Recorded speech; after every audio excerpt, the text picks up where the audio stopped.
The first time God spoke to men that it was fully and completely written down was perhaps Job. We don't know. But we do know that about 1,500 years before Jesus, Moses shows up on the scene, and the Bible doesn't start with creation. It starts with Moses and God explaining to Moses what happened to get him to where he was.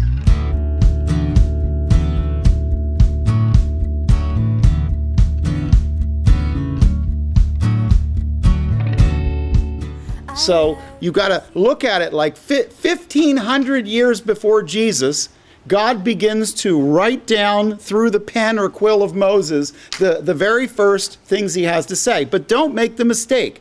Don't make the mistake of thinking God started talking to man 1,500 years before Jesus. That's not true. God started talking to man the day man was created, walking with him in the garden. Moses captures in just a few stories the beginning piece. But let's do the forest, and then we'll pick out the trees. I put on the board for you that Genesis is really about the origins of the nation. Now that's oversimplified, but when you try to do 50 chapters in 3 words, that's what you get, is an oversimplification. Really what it is something that comes in 2 parts. The first 11 chapters deal with the origins of the world, the origins of everything that we have. It does not introduce Lucifer into how he fell. You have to go to Isaiah and Ezekiel to get that. But what you get is enter the garden and he's already fallen. And so what we have is the origins of the world and what's going on in our world, what are often referred to as the principal components of salvation are given in the earliest chapters. So what we have is the Bible begins with God and what he cares about. It moves to the enemy and how he works, man and what happened when man handed over the keys to the enemy, the human condition and why things don't work, including relationships, including governments, including weeds in my garden, including everything. Why don't things work properly? Because of the fallen human condition. And then the last one, God's salvation in the face of human mutiny and demonic mutiny against him. So what we're looking at is the origins of the world, and then by the middle of chapter 11, you start to move to the origins of the nation, and you start looking at what is called the period of the patriarchs and matriarchs. You have Abraham, Isaac, Jacob, Joseph as a subset of the Jacob story, and you have their respective wives. It's Abraham and Sarah like salt and pepper, right? It's Isaac and Rebekah. It will be Jacob and an entire condiment section, okay? But it's supposed to be Jacob and who? What was his choice? Rachel, but what he got was Leah, then he got Rachel, and then as a bonus, Bilhah and Zilpah, and so what he's got is this entire condiment tray. And so you end up with then the story of Joseph as a subset of Jacob in Genesis. Now, Genesis is structured, by now you should know this, you should be walking around with it. Genesis is structured not with 2 creation stories, but with 1. The first section of Genesis is actually a prologue. It's not the story of creation. It sounds like it because it goes through, the first day and light and energy and atmosphere, and the second day matter, and the third day vegetation, and the fourth day time starts, and the framing of the cosmos for the moving of the seasons and times, and then in the 5th day seas and birds, and in the 6th day mammals, and then finally humans. And we move from unconscious life to conscious life to self-conscious life. And we understand that that's what happens. We understand that the beginning of the prologue answers the issues of atheism because there was a God, polytheism because there was only one God. It answers evolution because God created. It answers pantheism because God's not in everything. God's fingerprints are on everything, but he made it distinct from himself. Now, my point is, it also answers materialism. Things begin and end when God says they do. It answers fatalism. There's a purpose behind creation. God made everything and he made it for a purpose. But that first section is not creation. It's the story of 7 days. It's the story to get you to the beginning of chapter 2 that tells you the story of the seventh day and Sabbath on which he rested. It's not the Sunday school concept that God did all this creation, then he got all hot and sweaty and had to sit down for a while. Creation did not tax God. There was no sense in which he was doing the heavy lifting of creating. In fact, the Bible argues that God really doesn't stress over the size of creation at all.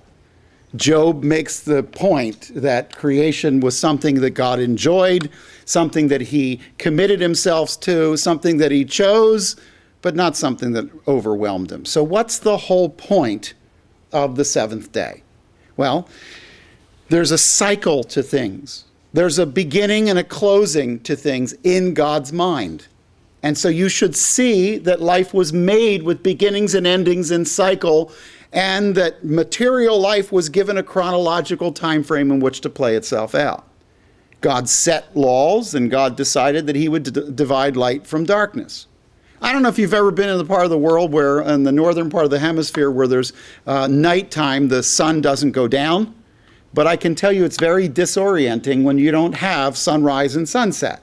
And it bothers you, and you go through months of it doesn't feel right. Here's the thing. We were made to understand that there is actually an order to our lives, a beginning, an end, and a purpose.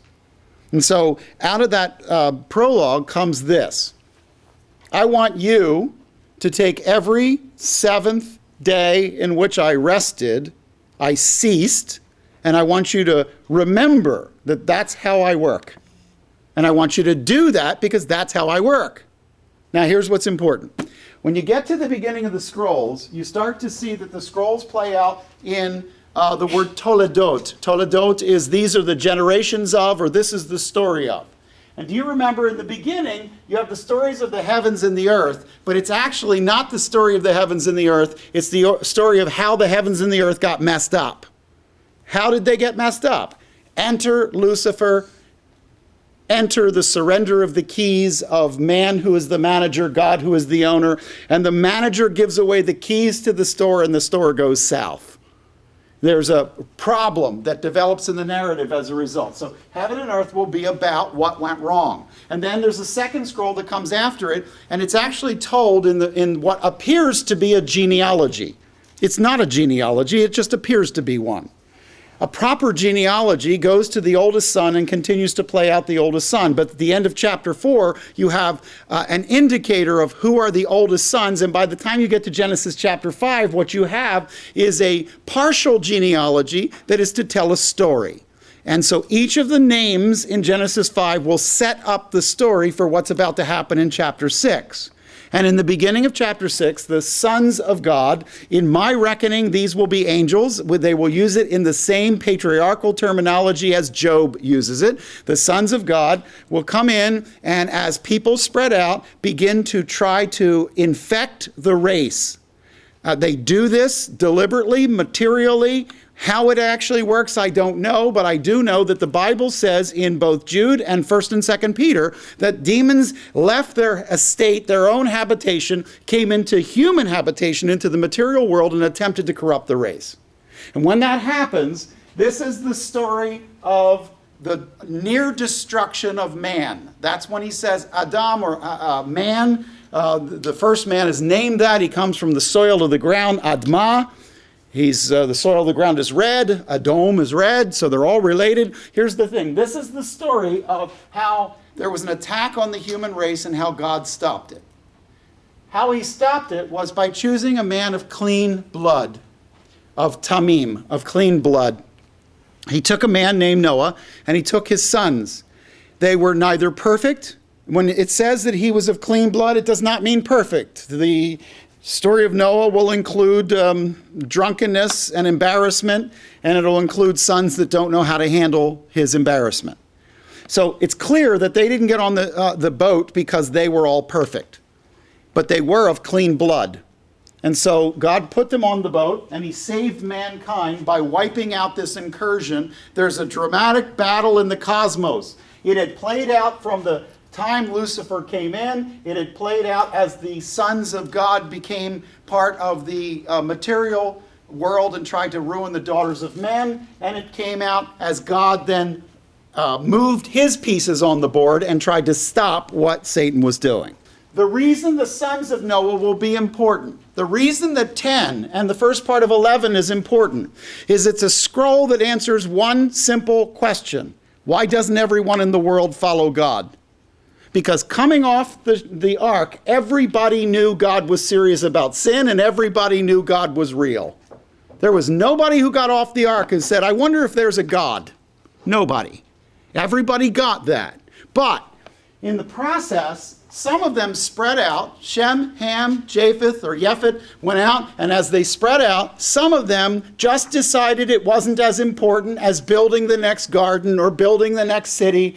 And so some of them will venture off and begin to make a name after themselves, but in the process, they drop the story of God and his handiwork, and they just don't pass it to their sons. In other words, when someone says to you, well, why is it that God has left whole parts of the earth that don't know him? The truth is they all did.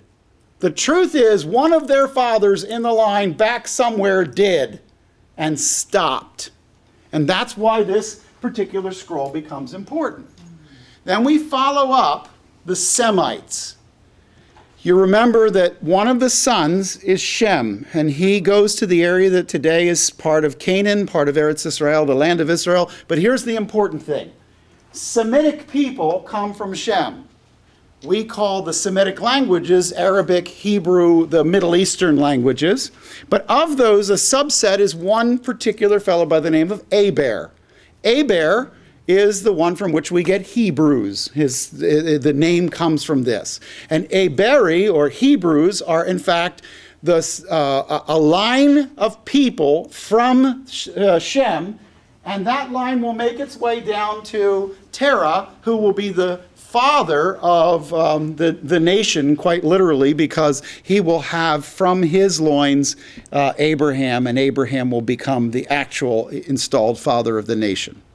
Now, the important thing is you're following God speaking to everyone on the earth, to then God speaking through those who will follow him, to then God speaking through a family line in the midst of the nations of the earth, and we're closing in. By the way, there are side stories.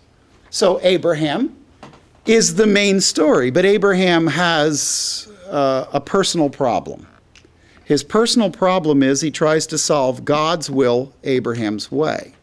And by, again, allowing Sarah to come up with a legal alternative for how God is going to do his work, they embark on, through Hagar, having Ishmael. And Ishmael becomes a progenitor for the nations to the east of Israel, and they become people who God has blessed and God has a future plan for, but nevertheless a distinct people. Out of this, we get Isaac. We also get out of Abraham and Sarah the one child that comes through Sarah's womb, and that'll be Isaac. What's his name mean? Yitzhak is laughter, because everybody thought it was a hysterical idea that God was going to take this old couple who was absolutely well past childbearing years and produce a nation, and out of that produce nations, and out of that produce a blessing to the whole world. And the covenant of Abraham becomes the major feature of the middle scrolls of the book. And so when you start looking for the covenant under Terah, the whole section on Abraham will give you a number of very important passages. 12, 15, 17. These are the essentials of God meeting with Abraham and increasing each time he meets with him his promise. So he will come to him and he will say, Abraham, I give you a promise. I'm going to settle you and give you kids. And I'm gonna have a great plan for them. And those that bless you will be blessed, and those that curse you will be cursed. A little while later, God will come back to Abraham and say, not only am I going to bless you and give you children, but I'm going to give them a land. A little while later, God will come back and say, I'm going to give them to the land and its title in perpetuity. That is, they will always own the land. Oh, by the way, Abraham, there's a period of time when they're going to be in captivity and not be here, and domicile in the land will have nothing to do with the title of the land. And God wraps up in the very early stages of his promise that they don't have to live in the land to have the title to the land. The title is assigned by God. It is always theirs. And the sun, moon, and stars will fall from heaven, Isaiah 59 and Jeremiah 31 say, before I turn my back on this people Israel, I've given them this land. It is theirs forever in perpetuity, but they won't always be there. It doesn't mean they lost the title. It means they aren't always there. And God makes an unconditional Abrahamic covenant. I say it's unconditional in the respect that he's asleep at the time. I'm going to make a covenant with you. And by the way, you're asleep. You don't have to say yes or no. You don't have to do anything but snore, because I'm going to make a covenant. Now, there is a conditional factor to it. Domicile in the land will depend upon obedience. Title to the land depends upon my faithfulness. And so God sets up both a conditional covenant and an unconditional covenant blended together. Okay. So we've identified that Ishmael and Isaac both come from him, one through Hagar, one through Sarah. But the story of Isaac becomes a very interesting story. Isaac is the longest living of the guys, but Isaac himself doesn't actually get a very, very deep telling of his story. What do you know about Isaac? Well, when you think about the story of Isaac, you know that Rebekah, and he's about 40 and mama's died, and so Abraham says maybe he should start dating, and so sends out Eliezer to get Rebekah. We know that Rebekah is a servant. We also know that she's incredibly strong because she can water 10 camels hot off the desert sands in chapter 23. But we know also that he's not only match made at 40, but the next thing that happens is he ends up with the same problem that his father had. What was that problem? His wife is barren, and as a result, he now goes to God. He doesn't do a Hagar plan because that one didn't work out so well. So instead, he goes to God, and in chapter 25, she not only becomes pregnant, but she has a tough pregnancy. She's having a lot of stuff go on in there, and it's like a revolution going on inside of her, and she asks the question, what's going on? And God lets her know that there are two nations within her. She knew she was big. She didn't know she was that big. But the point is, there are two nations within you, and they are going to wrestle with each other. And the younger one is going to take precedence over the older one. The older one will serve the younger one. And from that, you're going to get the Jacob and Esau story.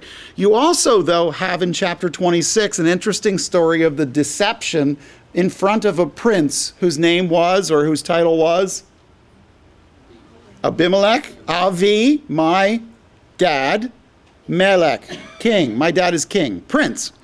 And you have the same kind of thing at Gerar as what Abraham had in an earlier deception. It's always over the women, and it's always rooted in a lie, and it's in front of the world. And so every time the world is interacting with the sons of Abraham through Isaac, instead of getting blessed by God with a great testimony of a freeing gospel, they are lied to by God's children, and it creates for them another problem. You're going to see a pattern that develops in Scripture. I have called you to be my messengers to the world. And promptly the messengers come up with plan B and their own message, and it actually causes problems for the world. So what did we say? We said that when the believer goes out and carries God's message, they're a blessing. When the believer goes out in self-will and not surrender, they carry a problem.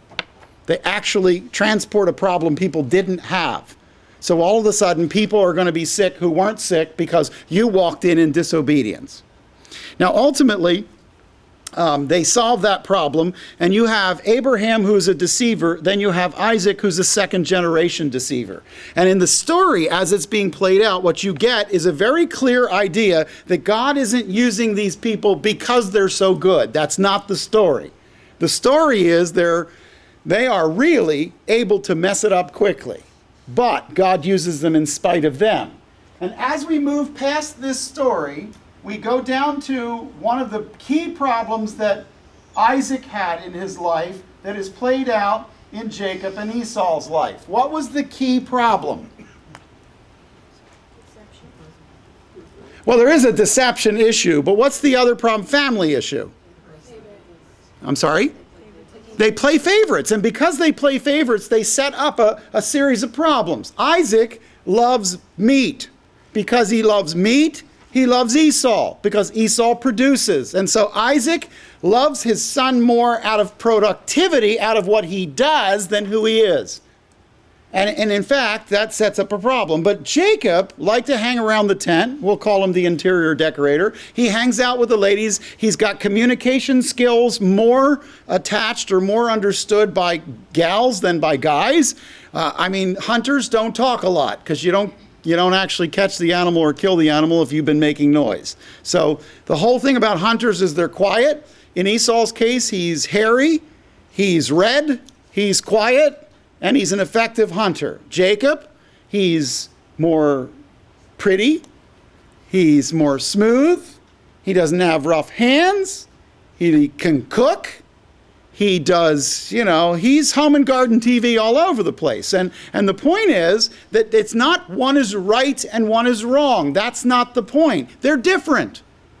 But the sin started with mom and dad, not with them. It started with the favoritism that set up the subsequent problem. Esau does one critical thing wrong. He takes that which is holy and treats it flippantly. When you don't take seriously what God says is a serious thing, you mess up life. It's very simple. And so Esau takes the birthright that God gave him and flips it away for something fast and something necessary.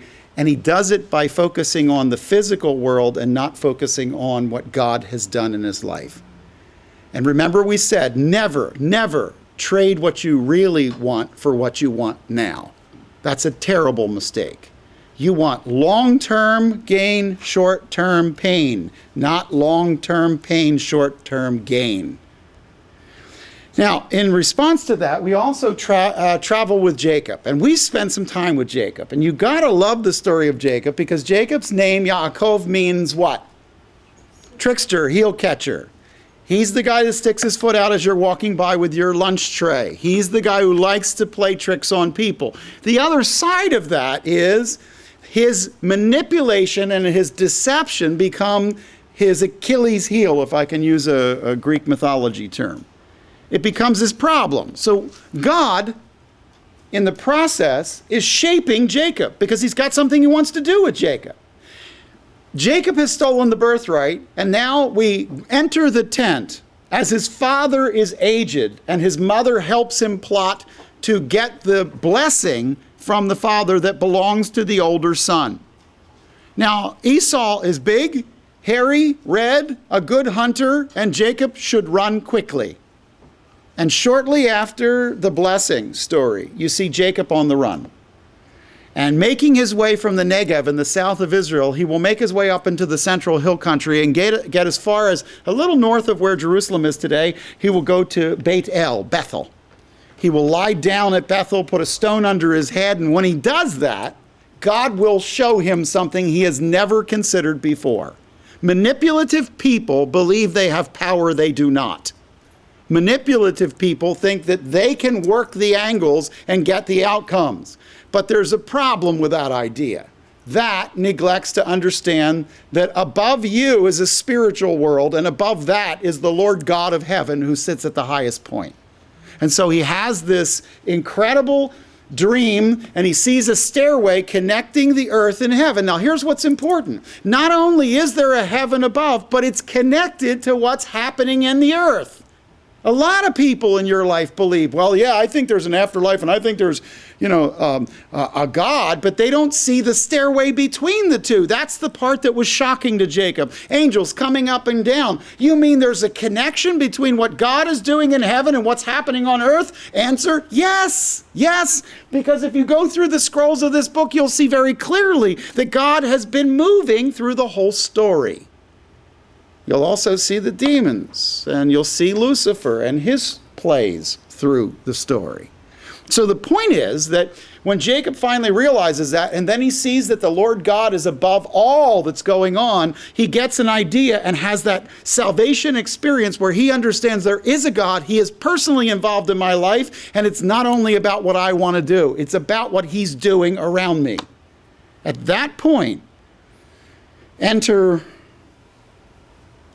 the biggest test in his life. The used camel wheeling, dealing salesman, Laban. Uncle Laban was better as a manipulator than dear Jacob would ever be. And so Jacob gets there, he falls in love with Rachel, and he gets double dealt. He says, I'll work 7 years to get Rachel, and he ends up getting Leah. And then gets another 7 years on top of that, has Leah, and has Rachel, has Bilhah, has Zilpah, has a whole brood, a tribe of children, and spends 20 years under the thumb of a better manipulator than he could ever be. But by the time he had gotten there, he already had an encounter with God. God again speaks to him and says, get up and go home. And I've got something for you. There's a piece of your life that isn't settled. Esau's still back where you left. You need to go deal with that. Well, Jacob decides to steal his way out of town, but Laban finds out and catches up to him. And God forces, sovereignly, Jacob to close that chapter before he goes back to close an older chapter. Because he doesn't want something else laying out there. He wants to bring it to a close. And so they come to a place where they have a meal covenant together, and they bury the hatchet, as it were, and they get on with life. They make their way back. But then part way back, they find out that there are 400 men coming with Esau to meet Jacob, and things aren't looking good for the home team. Jacob separates the camp. He has a vision of an angelic camp. He gets the idea of separating the camp. And then he walks away from the camp and takes critical family with him over along the Jabbok River, and he sets them on one side. And then he goes over and gets alone and meets the angel of the Lord and has the knockdown, drag-out wrestling match with the angel of the Lord, because Jacob can't let it go. He can't let it go. And he gets from God the thing that marked the rest of his life, a limp, a very healthy limp. God dislocates the socket of his hip, and he finds out that he's going to have to drag himself through life leaning on God because he isn't capable. He's a cripple, as we all are. And in fact, what God wanted him to do was lean on him and stop leaning on his own machinations to come up with ways to make things work. As a result, God uses him. You know the story. Esau comes, and Esau is open to having that relationship renewed, because Esau sees a man who drops himself to the ground, not a manipulator, not a thief, now a much older, 20-some years older man who's gotten serious about life. And he also notices Jacob's hands.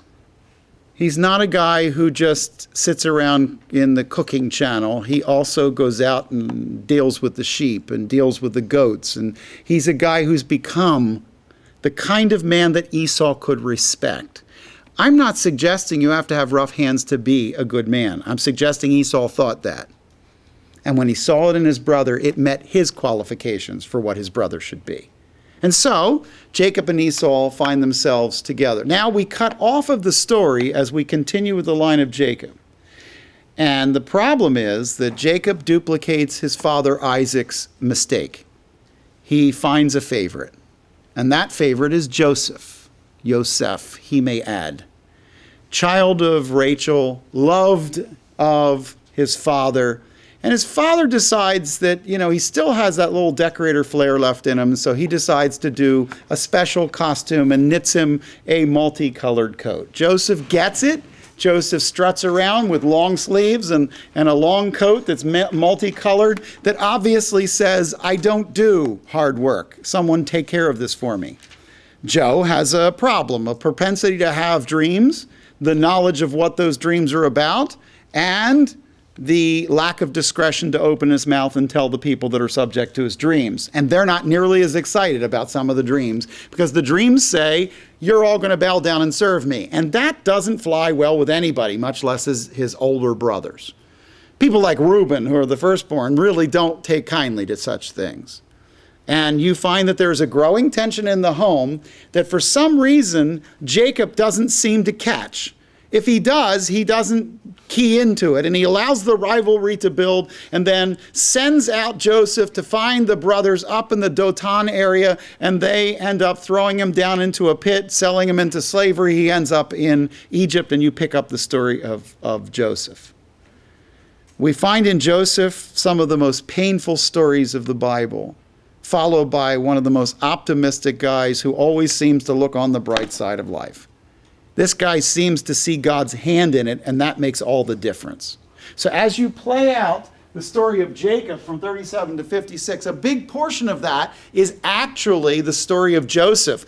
But the reason we call it the story of Jacob in the narrative is because Jacob loses his son, thinks he's dead, gets back a ripped and bleeding cloth, thinks that he's dead, and then later on, by the end of the story, will be standing in front of his son. That which was dead is alive again, the great resurrection narrative at the end of Genesis, and they end up hugging and sobbing. The interesting thing is, by the time you get down to the last chapter, where we'll be in just a little while, you find that the boys have been fine as long as Dad's been around. But when you get to chapter 50 and Dad is dead, and they are now going to set his body aside so that they can later take it back with them when they go back into the land, the difficulty with that story is now the brothers are worried because Dad's dead. Is Joseph going to come down on us? And Joseph has to again renew what you meant for evil, God meant for good. And what he shows in the story is it's really not about what happens to you. It's about how you see it. If you have the perspective that God is at work, then any number of wrong things can happen. Guys, we can take sad stories, but injustice makes us mad. If you take a look at the streets of our nation right now, what you'll see is building anger, not sadness. As injustice grows, anger grows. And what happens is that God has to speak into the life of Joseph and say, above the judges of men is the judge of heaven. And nothing comes into your life that doesn't pass my divine approval. And if you will see your life under the sovereign hand of God, then you will be able to rest when injustice comes. It occurs to me that you're only ever really responsible for your own choices. People can do wrong to you, but all that does is open a new door for new choices. You can accept them or reject them. You can throw them out of your life. You can decide you don't ever want to talk to them again. But your choice has to be owned by you. Victimization is the process of deception where the deceiver gets you convinced that you are going through something for which you have no choices. That is a lie. You always have a choice. You have a choice to accept or reject, to allow to remain in your life or not. And by the way, by letting somebody remain in your life that has hurt you, it will hurt. But remember this, when it hurts, you still have the choice. You're still holding the door. You can close it when you want to close it. The question isn't whether it hurts me or not. The question is, what does God want me to do with it? So with each new problem, there's a new stewardship of the answer. What do you want me to do with this? And the story closes in chapter 50 with the brothers reconciled, hearing from Joseph and understanding what Joseph is going to do after this long blessing passage where Jacob has blessed the brothers. All right. The idea is there are essentially two sections then to Genesis. One that deals with the origins of the world, and the other one that deals with the origins of the people of Israel, and I'm calling it P&M, that's patriarchs and matriarchs. The story of the unfolding of Israel. When you walk away from Genesis, you should not walk away going, boy, those Israelites are really good people. That's not what you'll get out of it. You'll get, my goodness, isn't it amazing that God got something done with this manipulative, lying, cheating group of people who can't even respect their parents well enough to not cheat and lie. I mean, when you're willing to take advantage of somebody who's blind and laying on their deathbed, what kind of person are you? You're one of the patriarchs of the nation. Aren't we proud? And the idea was to show that it's not the strength of man that made the nation. It's the weakness of man empowered by the goodness and faithfulness of God that made the nation.